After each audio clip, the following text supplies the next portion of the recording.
Bambirne Zanpiev. Bambirne Zanpiev. Bambirne Zanpiev. Bambirne Batana. Bambirne Batana. Bambirne Gwarum Sangano. Bambirne Gwarum Sangano. Bambirne Batana. Bambirne Batana. Bambirne Maifedu.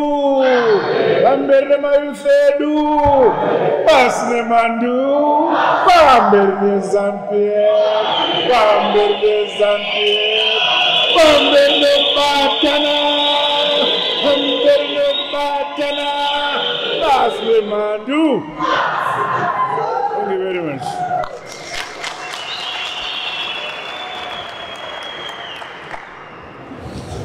Our Director of Ceremonies, the Vice President and Second Secretary of ZANU-PF, General Retired Dr. Chiwenga, our Vice President and Second Secretary of ZANU-PF, Colonel Retired KCD Mohadi, our National Chairman, Comrade OCZ Mchinguri Kashiri, our Secretary for Administration in ZANU-PF, represented by Comrade Chinamasa, Secretary for Youth Affairs and Youth League National Executive, Comrade Togarepi, the Deputy Secretary for Youth Affairs, Youth League, Comrade Louis Matutu, members of the Politburo who are here with us, members of the Central Committee who may be here, members of the ZANU-PF Youth League National Assembly, and this time around, you also have your deputies with you. The youth affiliate organizations who are present, I greet you. Party staff, comrades, and friends.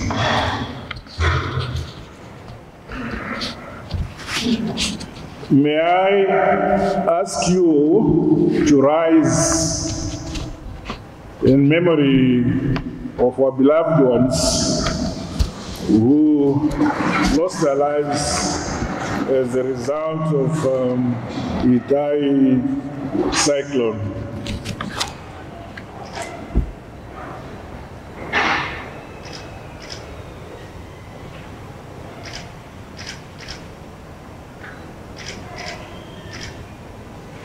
I thank you.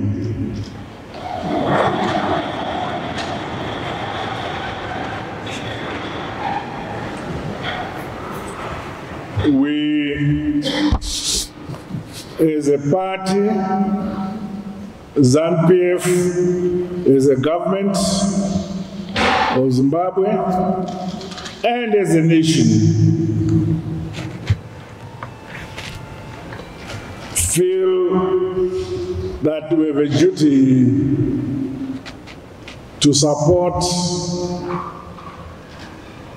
the communities who are affected by the cyclone Idai, which affected mostly Chimanimani, Chipinge, and other areas like Bikita, Zaka, Gutu, Chirumanzu, Wera, and Seke.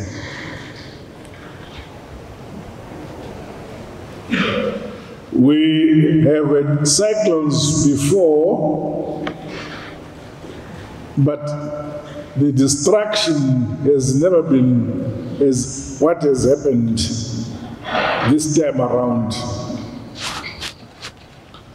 Those of you who had the opportunity to visit the epicenter of the cyclone in Chimanimani will agree with me that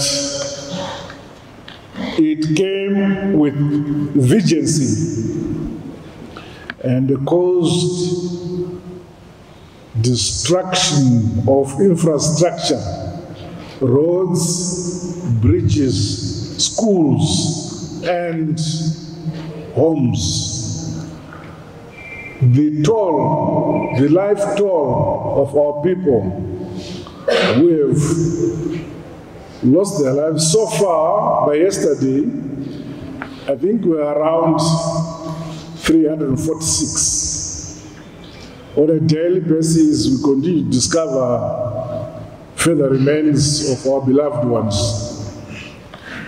We are also aware that we have in excess of 300 missing of our own people. And we also have an excess of 158 bodies that have been discovered in Mozambique. And we are grateful to the people, our brothers and sisters in Mozambique, for giving our citizens decent burial. I'd also wish to mention that we are grateful as a nation, as a government, as a people, and as ZANU-PF, the response, immediate response which we have received from our people, individually, collectively, as communities, as churches, other organizations, the corporate world, that's industry and commerce, coming forward to assist the affected families in terms of basic needs for them to continue to survive. We are very grateful. We are also grateful to our sister member states in SADC, who have variably contributed in many ways to assist us ameliorate the situation caused by the cyclone. South Africa, Botswana, Namibia, Zambia, Angola. But I may mention also that we received within SADC 2 plane loads of materials from Tanzania, from President Magufuli, within the first week of the event. We are very grateful.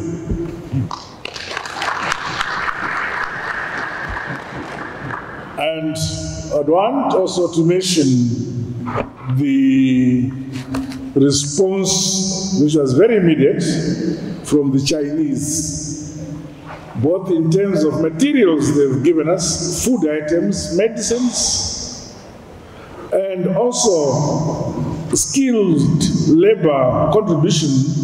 They worked 24 hours in repairing bridges to restore communication between communities in the area. We are grateful for that friendship which they have demonstrated. When the cyclone hit us, I was not in the country. I had just left for UAE, the United Arab Emirates, Abu Dhabi. I had been invited by the Crown Prince of Abu Dhabi. And when this happened, I cut short my visit to come back and be with the communities that have been affected. I'm happy to say we have received huge support from the Crown Prince of Abu Dhabi. He has sent us 3 plane loads of materials, food, medicines, blankets, mosquito nets,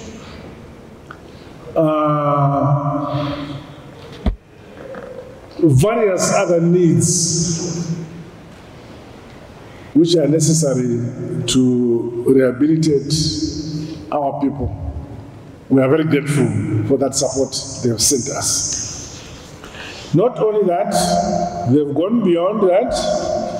They have also are sending us equipment for all our hospitals in the country, besides the quantities of medicines they have sent for the disaster. The United Nations agencies have done the same. I'm not aware of any world leader who has not sent us a message of condolence. I cannot mention everybody, but whomever you may think, I cannot think of anybody who has not. There are some, 1, 2, 3, There are a few who have not, but the majority have done so. So we would like to say on behalf of the government and the people of Zimbabwe, we are grateful that member states of the United Nations have come forward to support us and show their compassion to this event. It is, however, necessary that we implement strategies to minimize the loss of life in future, because we believe that this cyclone Idai is not the last attack on us. There is possibility of future attacks. So, but now that with this lesson, it is necessary that we put measures to limit the loss of life. But of course, our sister country of Mozambique had more devastation in terms of infrastructure as well as life than Zimbabwe. Although every single life that is lost is, to us, a critical matter of concern.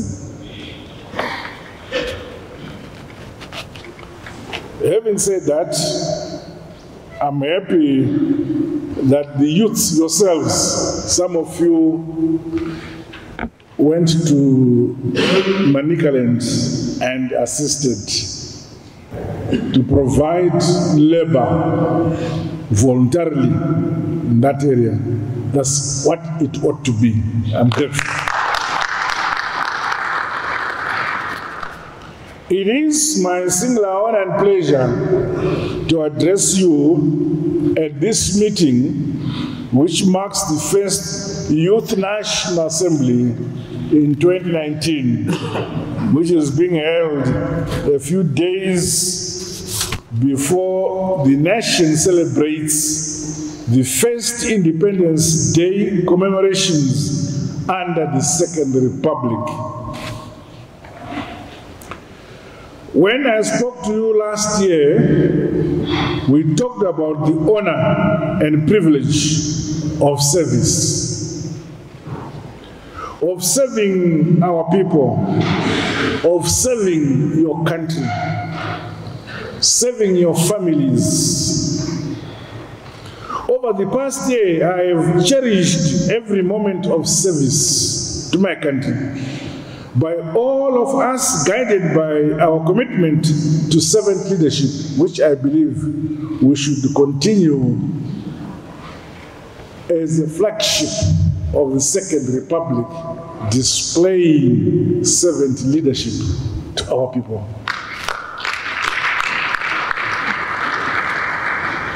Even in crisis and hard times, there really is no greater honor than that to serve the people of your country.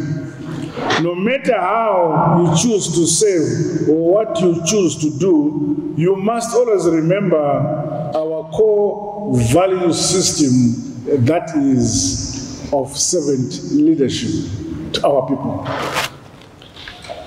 Choose the correct values and live by them. These include values of love, justice, compassion, tolerance, fairness, peace, equality, and honesty. It is a dishonor to yourself to have one leg in ZANU-PF and one leg outside.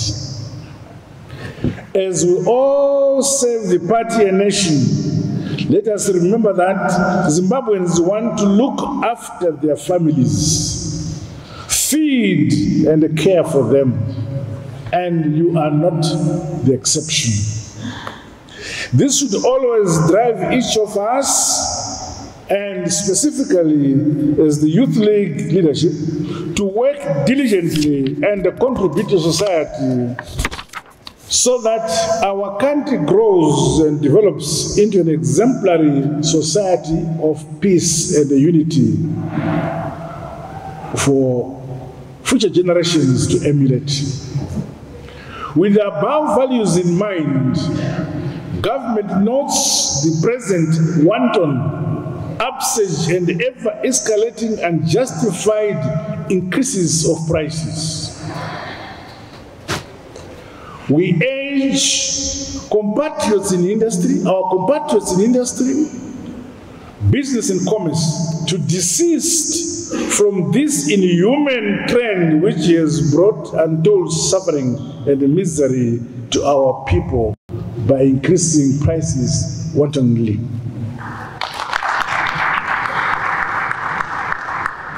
However, government is in the process of meeting stakeholders in the sector for discussions around the issues of prices. We cannot have the continued exploitation of our people by those who exhibit rent-seeking behavior in industry and commerce. Comrades, today you convene at a time when there is greater need to reinvigorate our party, to make it better adapted to new realities of our renewed determination to improve the standard of living of our people. It is therefore imperative that you, the Youth League leadership, here gathered, utilize this opportunity to reflect, review, and evaluate the progress you are making towards the realization of party resolutions as well as the fulfillment of your constitutional mandate as the leadership of the youth. This assembly meeting also comes on the backdrop of the catastrophic impact of Cyclone Idai, whose epicenter was in Chimanimani and affected parts of Manicaland, Masvingo, Midlands, and Mashonaland East provinces. I wish to commend the Youth League for playing a proactive role in the relief efforts in affected areas. When you do so, there is no need for you to shy away putting on your party regalia.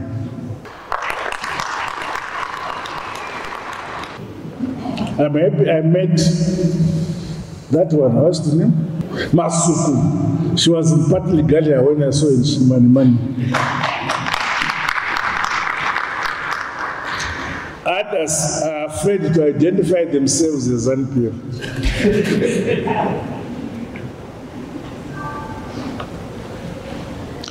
Your kind deeds as the youth demonstrated the true spirit of Ubuntu, love, compassion, and unity, which is in keeping with the true character of our party.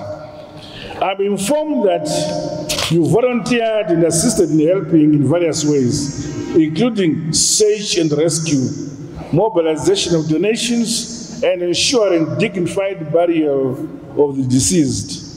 The party as a whole takes pride in your exhibition of patriotism and voluntarism that we always expect for the youth wing, from the youth wing. I encourage you to maintain that culture of self-sacrifice and servant leadership as we build our nation towards Vision 2030. If I may tell you something, during the 60s, when we were youths, and our leaders called upon us to go to war, to go join the armed liberation struggle. We went there and never looked back. We had no property. The majority of us had no wives. And what we owned is what we were putting on. So the commitment to the revolution was thorough and 100%. You have a problem now to commit yourselves to the same degree we did because of the baggage you carry. Some of you have cars, some of you have families, some of you think about paying rent.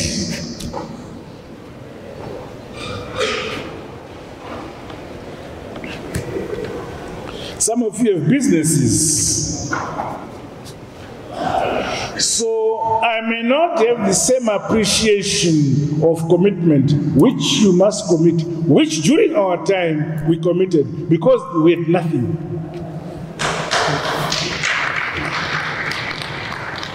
So when I see some of you failing to commit yourselves to expectation, I understand you carry baggage.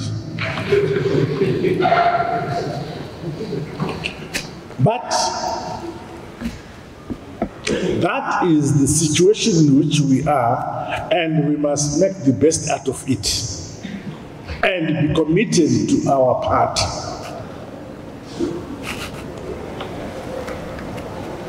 If baggage becomes heavier, it is noble to say, for now, I would want to attend to my baggage, I'll come later. It is pleasing to note that the Youth League has begun to take heed of emphatic calls to you to be more visible at the grassroots level. But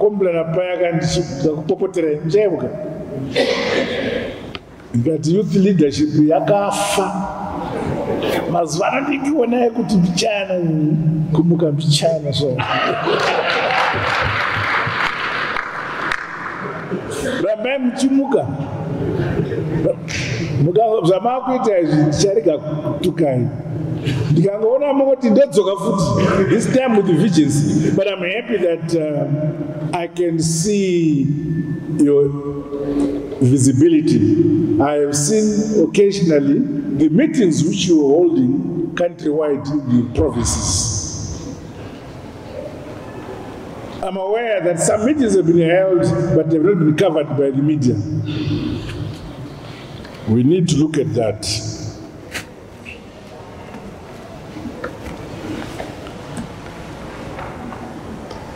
The party becomes active, visible, because those in leadership have continued to be visible. However, more needs to be done by way of clearly understanding the national vision and facilitating programs that will enhance the participation of your constituencies in the development agenda. With regards to youth projects, government is aware of the critical role played by SMEs in economic growth, especially that which has happened in India and China. We thus wish to see a larger number of young people coming forward with viable small to medium-sized project proposals and seek support for such startups from government or from the party. As the National Youth Assembly and leaders from the various provinces, we have the obligation to skillfully mobilize the youths to form the critical mass needed to rebuild and grow every sector of our economy. I therefore challenge you to accelerate the development of sustainable youth-owned businesses. It is through the full participation of young people that we will speedily modernize and industrialize and grow our economy. I was telling your leadership this morning, we have the India-Zimbabwe Incubation Center Quarter Force, where young people, boys and girls, are trained for about 10 months to 12 months, various production of products, real products for the market. After spending the 10 to 12 months training, there are about 40, 50 of them. They finished last year, November last year. Each single one of them is in business. When we met them recently, they each stood up and said, Comrade President, I'm now a CEO, or I'm chairman of my company. Young people, girls and boys. One young lady, I think he's lady now, stood up and said, Mr. President, I've joined the ranks of CEOs, and she's only 24, 25. I've joined the ranks of CEOs. This is just about 3 or 4 months after completing their courses. Because when they leave, we support them in their projects. Their projects are specific. If they specialize in the manufacture of toilet paper, they know where to get the material, what machinery to buy from India, they know how to set it up, and there's a product, and they know the market and they know the quality. Others who chose to make milk from soya, they know what machine to buy. These are cottage industries. Others chose to produce wire. Others chose to, various garments are produced there. Various state-of-the-art products are produced at that center. And the machinery which is required usually from India is very cheap. So the smallest is from the company with about 11 or 16 people, I can't remember. The others have now people up to 38 employed. And then they declare themselves MD. Other declares himself or herself chairman. 2, 3 come together. Some are single companies. So I was saying to your leaders, go visit this place and see what is happening there. As government, we have an intention to have such hubs throughout Zimbabwe so that the youth can go and learn skills production of paper. They tell you that you are taught where to find the materials, what to do it, how to do it, how to market. Everything is there. So you get skills directed to production of a product. We do not want that education where my colleagues here have PhDs. I'm not talking about you. There may be PhDs this side also. Where in a book about business, someone says it is not useful to BSc in economics, BSc in medicine, BSc, LLB like myself in law, MA international relations, PhD in philosophy, but you're unable to make chips. My chips, Jack.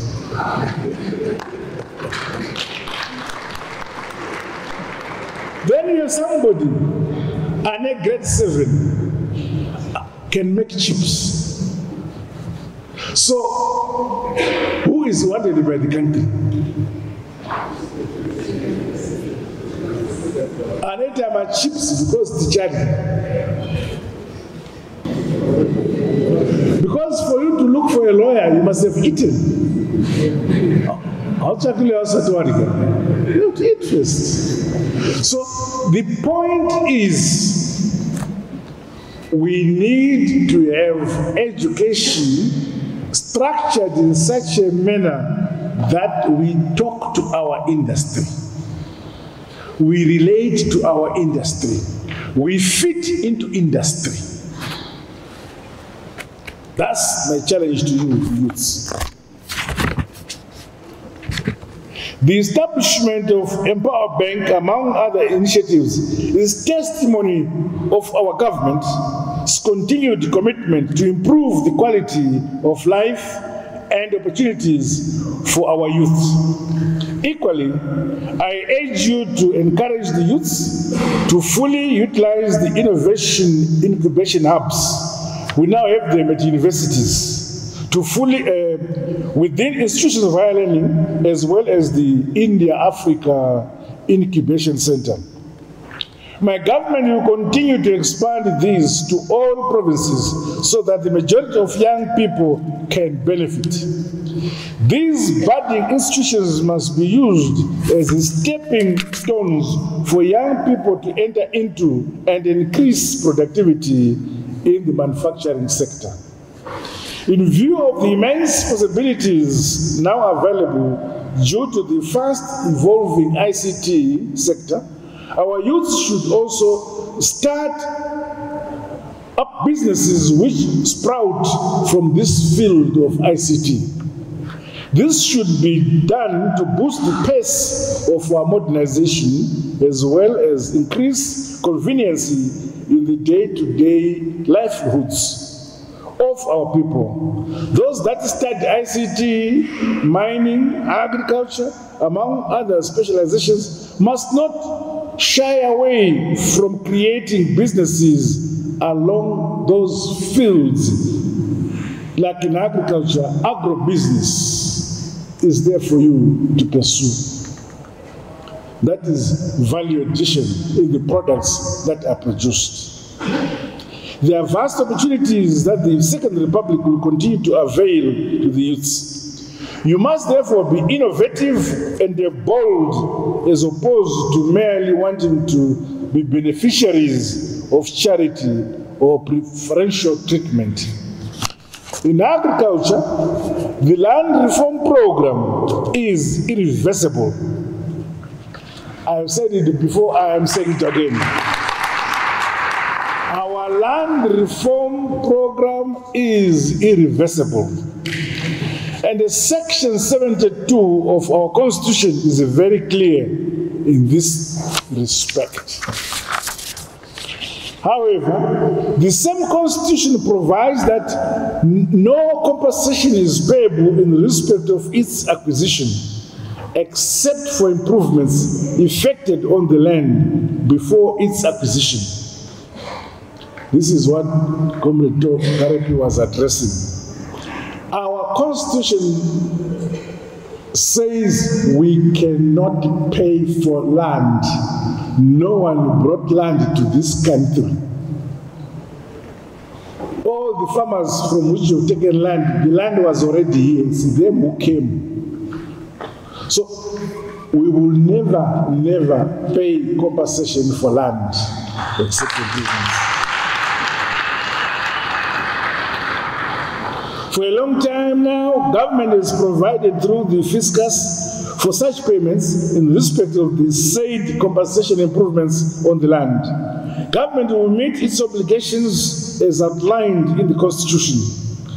But for the avoidance of doubt, we fought for our land, and there is no way we will retract our position with regards to the land reform.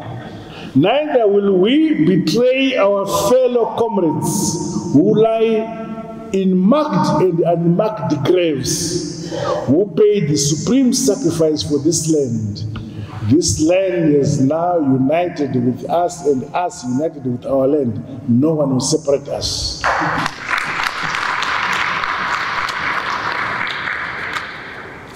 I've been told by your leaders that we have embarked on a program dubbed 10-hectare plot per district program and sustainable livelihoods projects for the youth in agriculture.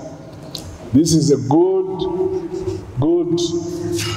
program, so that in every single district of this country, there is a youth program where youth programs can be undertaken so that people in that district can come and learn how to manage and how to do and how to start programs of whatever nature in that district. In this regard, you must always utilize any land allocated to you productively. Your agriculture projects should also take into account various contemporary issues such as climate change, the need to broaden the scope and range of crops, cognizant of the need to also penetrate the export markets. I was being told by leaders that you started a GOAT project. I'm aware that I think it is the national chairman, Comrade Mchuguri, who says there is a huge GOAT market in the Middle East. You have started this GOAT project, but I'm told that it is not flourishing. I don't know why. But as they were talking, they were looking at Chinamasa. I'm not so sure what they're accusing him of. But I think it's a good project. Let's hope that next time, Comrade Chinamasa, next time when they talk, they don't look at you.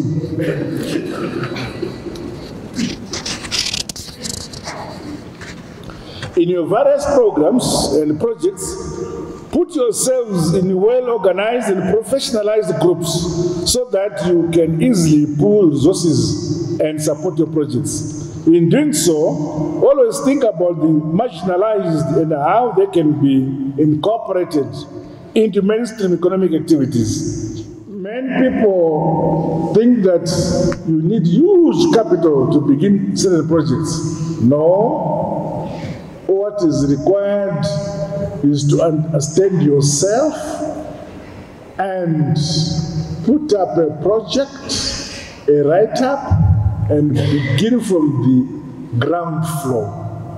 Slowly go to the first floor, second floor. It's not easy to jump from the ground floor to the third floor.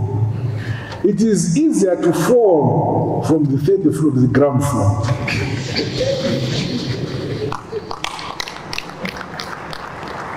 My government will continue to make deliberate and flexible policy instruments to ensure that you are fully empowered. But it's also necessary for you to come to us with suggestions as to how you want to be empowered. You should not just allow us to think for you. Think for yourselves and agitate for yourselves. On the political front, I urge you as the youth leadership to continue to champion the entrenchment of the new political culture that emphasizes national unity, peace and cohesion among our people. To this end, I applaud your efforts to engage your counterparts from across the political divide to discuss national issues through the Youth Dialogue Forum. This culture must continue and be embraced at all levels of our party. The building and prosperity of our country will require every one of us as one people and one nation to move forward. Your leaders were saying, Ndara, takata my election, Mukawina, and somebody next to me as a president aspirant is behind by over 400,000 votes. In Parliament, we have in excess of 2/3 majority. So why worry about talking to these other political parties? No, this is a new dispensation with new approaches. There is nothing wrong talking to your country people who have a positive view towards progress. You leave out those who are negative, those who are afraid of progress and development. You leave them out. And embrace those who would want to see this country move forward. And that's why we have a dialogue with the political parties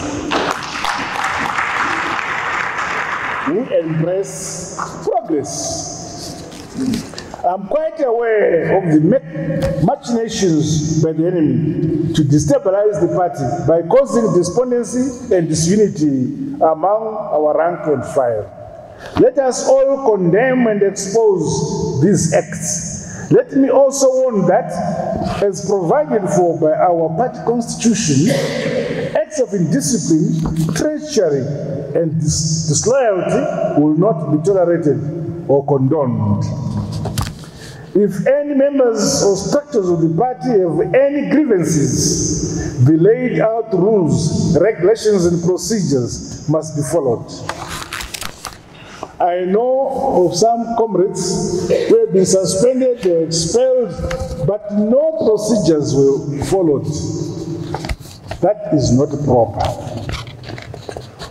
When we are dealing with the party issues, you put aside your personal differences with the persons concerned. You must obey and follow the rules and procedures of the Constitution. Otherwise, you will find yourself in the wrong.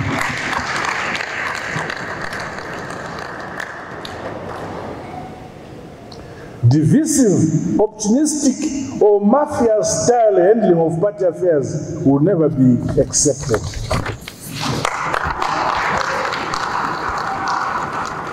You may feel that you are smart, but let me tell you, this party is always smarter.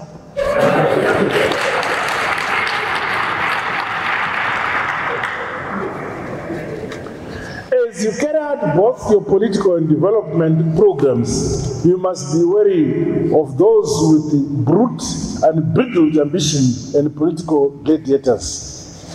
Be vigilant and alert, as they may seek to sow seeds of disunity amongst yourselves, within the party and ultimately in the nation, for their own selfish ends. You must always foster loyalty, respect, honesty, integrity, guard against the silo mentality and the self-centered behavior. Continue to fight against corruption by exposing any suspected acts in every sphere of society. Comrades, the party is a party only if we have members in that party. As you are aware, the party has embarked on the restructuring of Harare and the Bulawayo provinces. Musafuna kuti mamwe 80 are immune kwetu.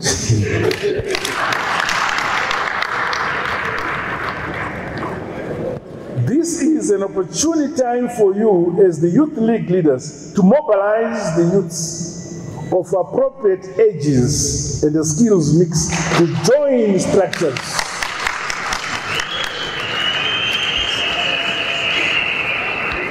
Our desire is to see a vibrant youth league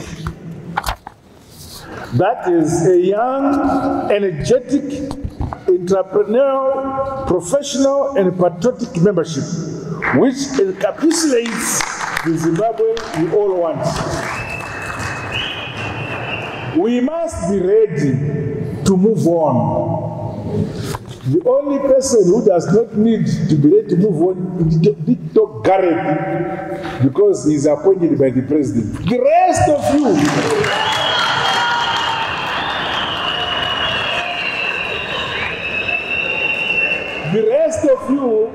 must be ready to move on.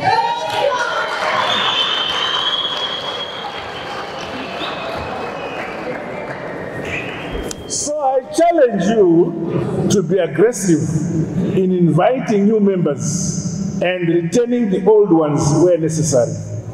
Furthermore, you should use unconventional strategies and platforms to draw young people of diverse backgrounds to join your youth league. When I say unconventional strategies, I'm not saying I should explain that one. The party philosophy for the last 40, 60 years of the party, that's about the average, the life of the political parties which we have. We recruit people through organizing them, visiting them, and selling cards, party cards for membership. But other strategies, I'm thinking of showing the benefits of being in a party.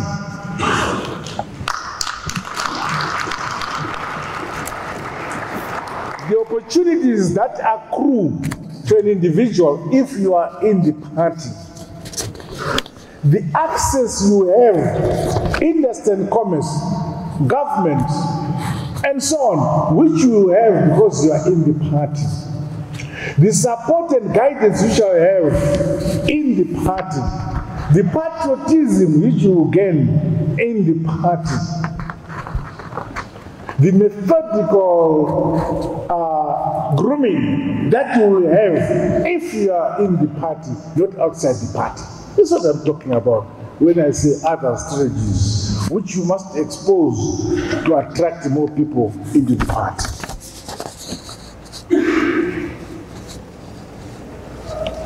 I insist that you must study and draw lessons from other progressive parties who have transformed and modernized both their parties and countries. This will undoubtedly help in the development of more vibrant programs and initiatives in the future.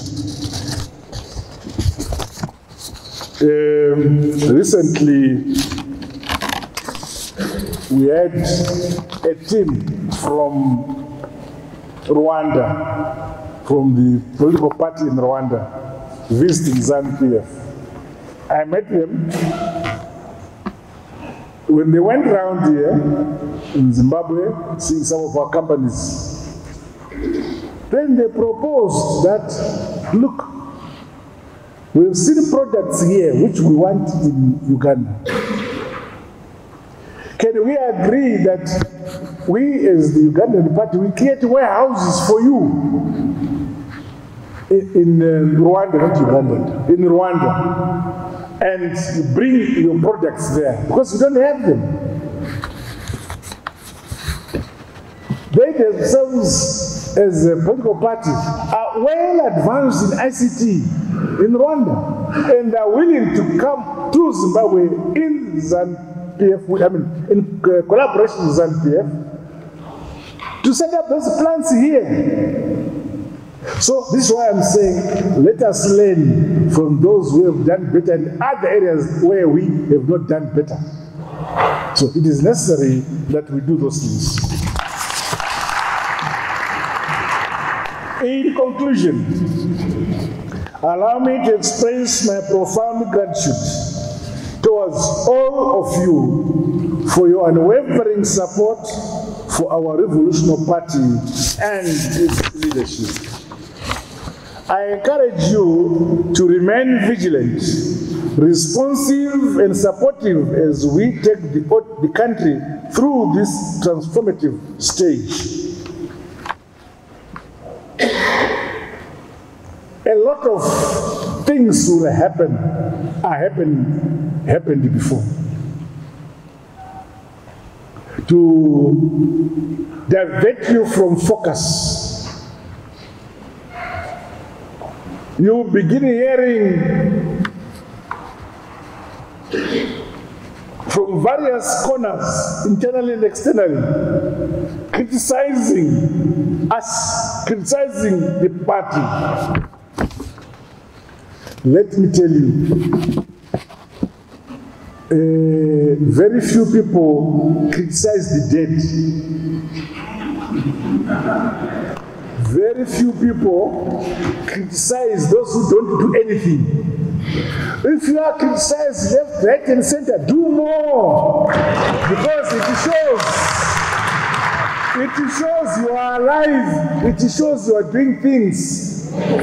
Those who criticize are people who are drinking whiskey, sitting or then they criticize you. But you are busy creating wealth for yourselves. You are busy modernizing your party. You are busy constructing your country. That's why I get. Be thankful to those who criticize you because you are doing something. Move on. Move on. Move on. I have no doubt that we have the qualities to help propel this country forward. As we move forward, I assure you that you will continue to have my listening ear. You will continue to have the listening ear of my colleagues, the ear of government, and the ear of the leadership in the party. Let us move on. Together, success is certain. I wish you all fruitful deliberations and a successful and a productive second quarter of your National Assembly hereafter. Pambirine ZANU-PF, Pambirine ZANU-PF, Pambir Lokbatana, Pambir Lokubambana, Pambir Lokubambana, Pambir Legwarum Sangano, Pambir Legwarum Sangano, Pambirine ZANU-PF, Pambirine Youth League, Pambirine Women's League, Pasne Mandu, Pambirine ZANU-PF, Pambirine ZANU-PF, Pambirine Batana, Pambirine Batana, Pasne Mandu. I thank you. Yes. Simuka iwe.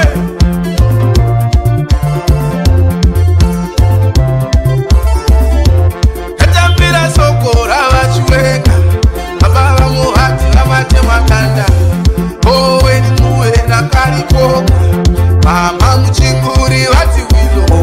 Itipe mwanangu unwese, itipe ureno unwese, itipe.